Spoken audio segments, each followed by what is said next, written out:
नमस्कार। श्री कृष्ण और सुदामा की दोस्ती की कहानी कौन नहीं जानता। हाँ बिल्कुल, बहुत प्रसिद्ध है।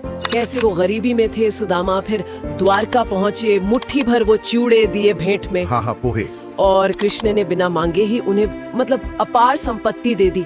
पर आज हम ना उस जानी पहचानी कहानी से थोड़ा आगे बढ़ेंगे। हाँ, ये अच्छा विचार है क्योंकि कहानी वहाँ खत्म नहीं होती। सही। हमारे पास जो भी जानकारी है शास्त्रों से या खासकर लोक कथाओं से, उससे हम ये समझने की कोशिश करेंगे कि भाई वो जो अकूत धन संपत्ति मिली, उसके बाद सुदामा का जीवन कैसा रहा। क्या वो बदल गए थे?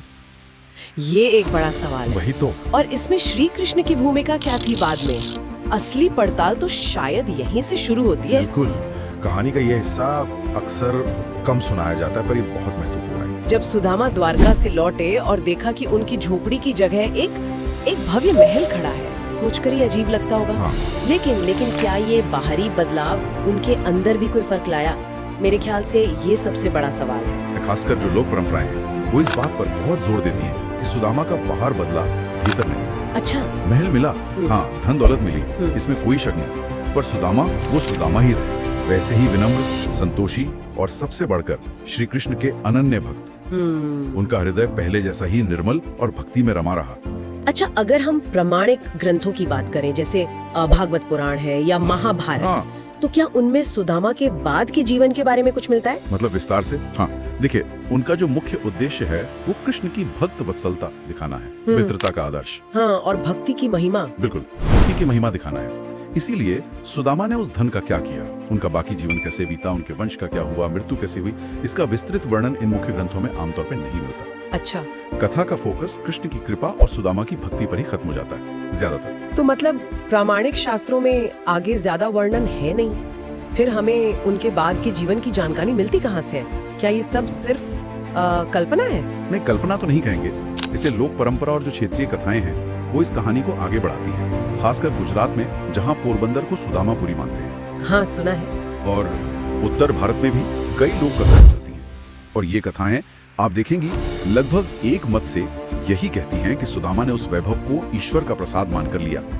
उन्होंने इसे व्यक्तिगत भोग विलास में नहीं लगाया, बल्कि धर्म में, दान में, जरूरतमंदों की सेवा में और दूसरे सामाजिक कामों में लगाया। अच्छा, जैसे? मतलब वो महलों में रहते हुए भी एक तरह से साधु की तरह ही जिए, सरल, विनम्र। यानी धन तो आया, पर उसने सुदामा को बदला नहीं, बल्कि उनके जरिए अच्छे कामों का एक साधन बन गया। बिल्कुल सही। और इसमें फिर श्री कृष्ण की क्या भूमिका देखते हैं? क्या उन्होंने सिर्फ धन देकर अपना काम पूरा कर दिया, बस हो गया? नहीं, यही तो कृष्ण की दिव्यता और उनकी गहरी मित्रता का असली प्रमाण मिलता है। उन्होंने सुदामा को सिर्फ बाहरी संपत्ति नहीं दी, ये समझना जरूरी है। अच्छा।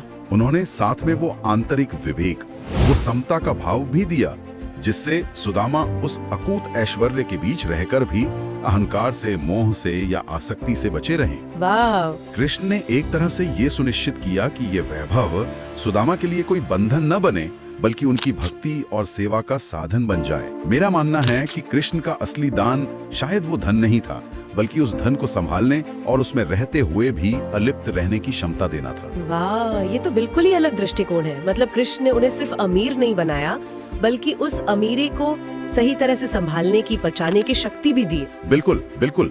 इसीलिए इस कथा का एक गहरा दार्शनिक महत्व भी है। ये सिर्फ एक दोस्त की मदद की कहानी भर नहीं है। हाँ। ये सिखाती है कि सच्ची भक्ति और निस्वार्थ प्रेम ही असली संपत्ति है। ईश्वर भक्त की भौतिक जरूरतें पूरी करते हैं, हाँ, और सबसे बड़ा वरदान शायद ये है कि सांसारिक सफलता और ऐश्वर्य के बीच भी अपनी विनम्रता, अपना संतोष और अपनी भक्ति को बनाए रखने की क्षमता देना।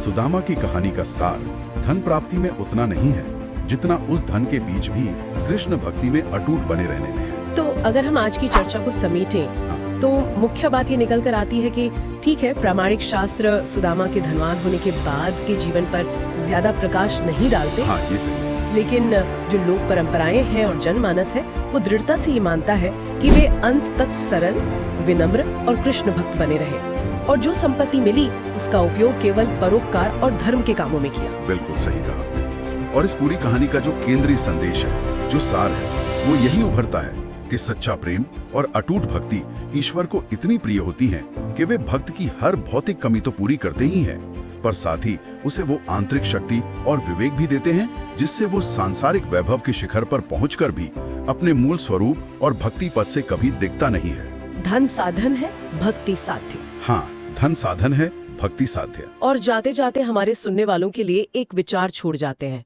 जरा सोचिए, अगर अखूत धन संपत्ति, महल और ऐश्वर्य भी सुदामा के मन की शांति, उनकी विनम्रता और उनके मूल स्वभाव को रत्ती भर भी नहीं बदल सके, तो ये आज के दौर में हमारे लिए वास्तविक संपत्ति क्या है, आंतरिक संतोष क्या है और जीवन में स्थिरता के सही मायने क्या हैं, इसके बारे में क्या संकेत देता है? विचार करने योग्य बात है, नहीं? बिल्कुल, बहुत गहरा सवाल है।